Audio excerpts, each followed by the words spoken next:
Bonjour, l'actualité du jour, c'est bien sûr la Clio 4. Au sommaire également la disparition de Sergio Pininfarina et un record en marche arrière.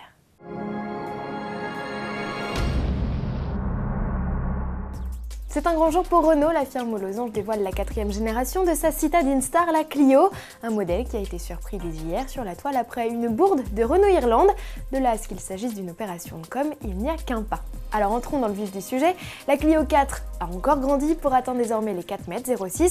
Elle a aussi et surtout pris de l'embonpoint, sentiment renforcé par les voies élargies et le coup de crayon de Laurens van den Acker, le chef du design Renault, à l'origine du concept Désir. De ce proto, cette Clio reprend l'imposant logo posé sur fond noir et ses courbes voluptueuses, inspirées selon le directeur marketing Steve Norman de celle de Monica Bellucci. Autre particularité, l'arrivée de l'iode dans la calandre.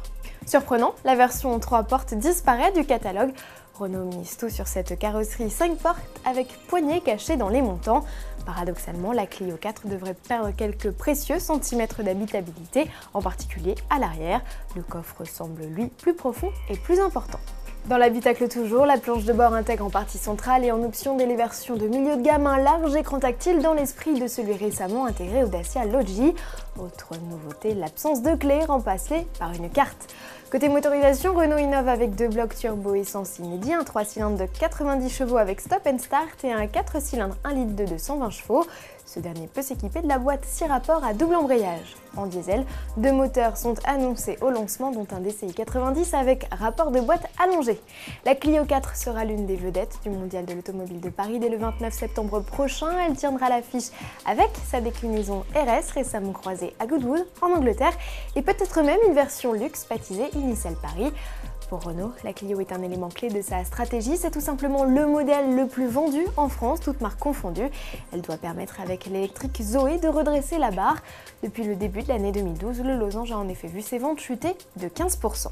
En bref, Sergio Pininfarina, 85 ans, s'en est allé. À la tête du bureau de style automobile homonyme, il avait, durant de très longues années, géré le design et l'assemblage de coupés et cabriolets de grands constructeurs. Parmi ses créations notamment, la Ferrari Testarossa. On se quitte avec une vidéo d'un nouveau défi déjanté, cette fois pas de tête à l'envers, quoique. Le cascadeur Terry Grant s'est offert un nouveau record au Festival de la vitesse de Goodwood. Celui est de gravir la colline le plus rapidement possible avec un véhicule lancé en marche arrière. Il lui aura fallu moins de 2 minutes pour gravir les 1,6 km du domaine au volant de sa Nissan Leaf. À demain.